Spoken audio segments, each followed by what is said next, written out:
And we'll return when we complete it, and this has to do with the SQH Sports and Entertainment. That sounds like an exciting discussion. And the next one is Gulf Coast Growth Ventures. That's 23 and 24. Okay. We're going into executive session.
I came here the other day with no glasses, so I just looked. You know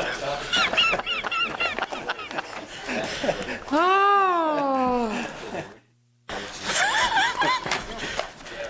Rather be safe than sorry. Well, yeah. You might let Paulette know that you've got that supply down here. Yeah. You said.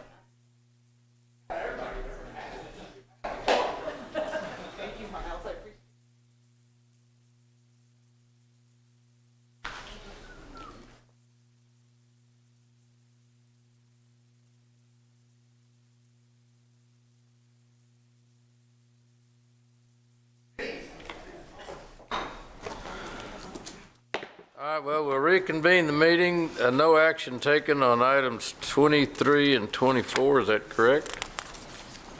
That's correct, Mayor. That's correct. And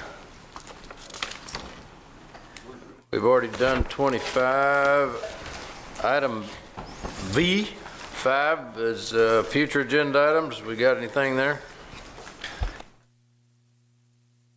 If not, meeting adjourned.